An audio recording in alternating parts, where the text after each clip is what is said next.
Hello everyone, welcome to my YouTube channel. In today's video, I'm going to be showing you on how to make a fingerboard from scratch.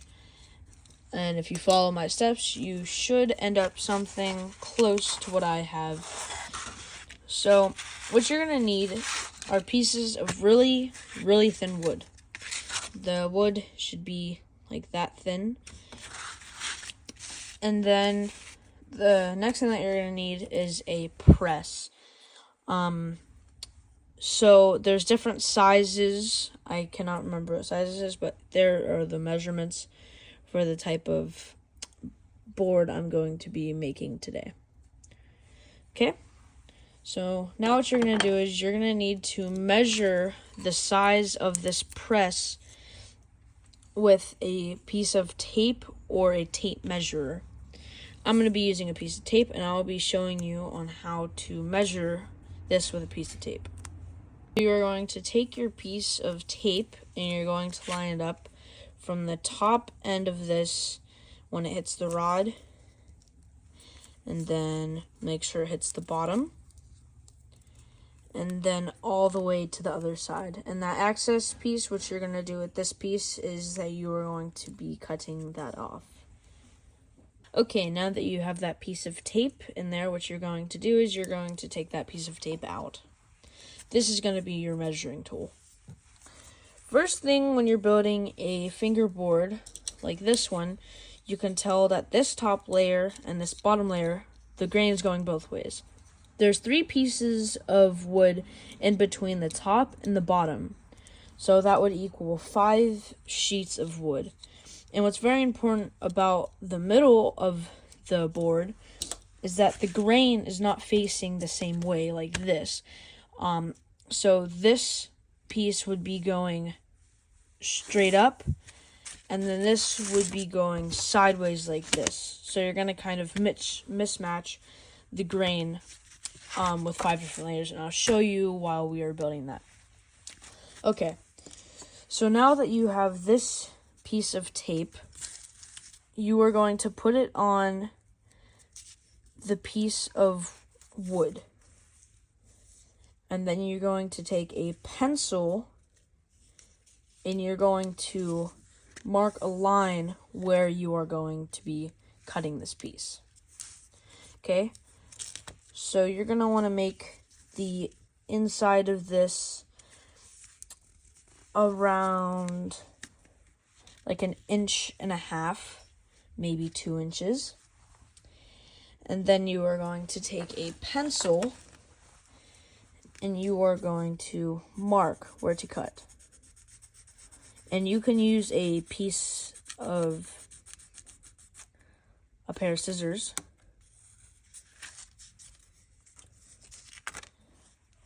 And then you're going to take the other side. And yes, you can see that well. Okay. Then you're going to mark where to cut right there. So about right here. Okay, now that you have this, what you are going to do next is cut this piece out. And let me do that real quick. Okay, now that you have the piece of wood, you are going to make 4 other sheets of that same exact size. So now the next step is, this is a really important step when it comes to this point. This grain is going this way. So that means that this grain is going to go the opposite direction. So you're going to make the grain like that. And then you're going to trace this out.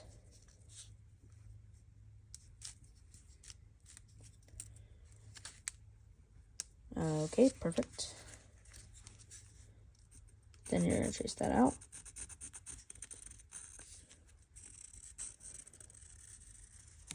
Okay. Then you're going to trace the top.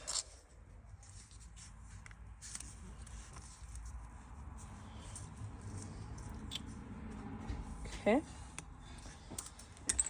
Now I'm going to cut this out. Okay. Now we have all of our pieces of wood.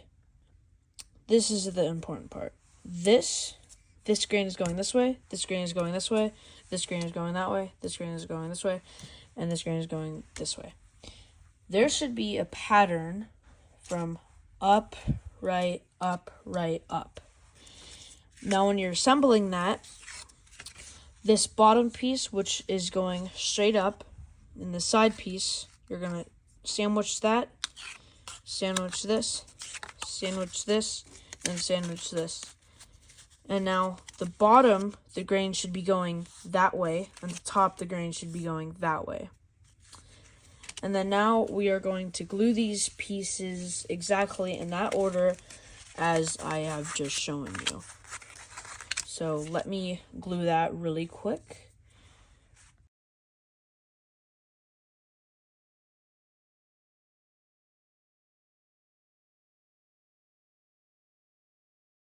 Okay, now that I have all of the pieces, I'm going to put them together. So this is going to go on top of here. This is going to go on top of here. Then this piece is going to go top of there. And then with this last piece, you don't have to put glue on it, but then you make sure that it goes like this. Okay. Now that you have all of these pieces, you're going to take your press or your mold. And then you're going to put those pieces inside of this press. And then if you need to match with your scissors, then go ahead and do that if it is not cut enough. So let me do that real quick. Okay, now that I have all of the pieces cut to size, what I'm going to do now is I'm going to put this in a vise. So let me put this in the vise and make sure that this is goodly centered. Every piece is centered just like that. And now let me put this in the vise real quick. Now that I have this in the vise, you're going to want to make sure that there is a rag underneath of whatever vise that you are using, because you want any excess glue to easily come off. Okay, so let me tighten this really quick. And you want it to be pretty tight, but not too tight to squeeze all the glue out. So, right about there is good. And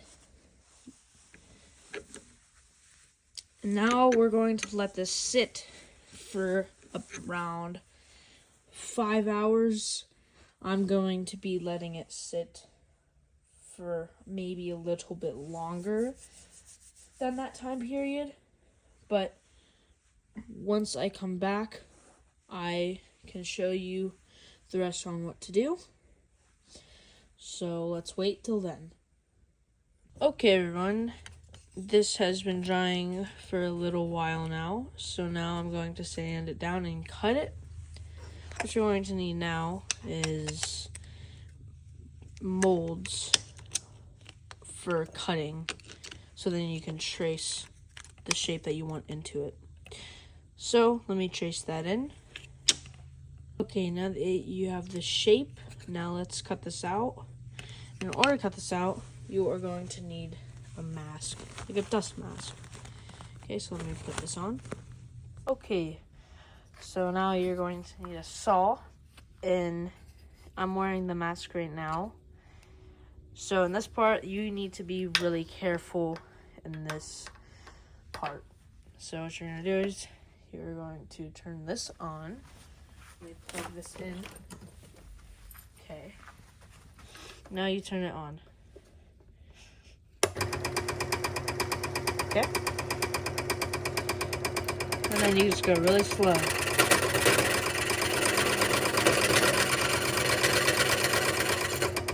Let me cut this out and I'll be right back. Okay, now that I'm all done sanding, you can tell that it's starting to take form. Now the last thing I'm going to do is drill holes in it. So let me get that done. And when drilling into the fingerboard, I would use a 1/16 drill size. Now that I've drilled the holes in, I'm going to sand around these parts so then it will be all nice and smooth. So let me do that.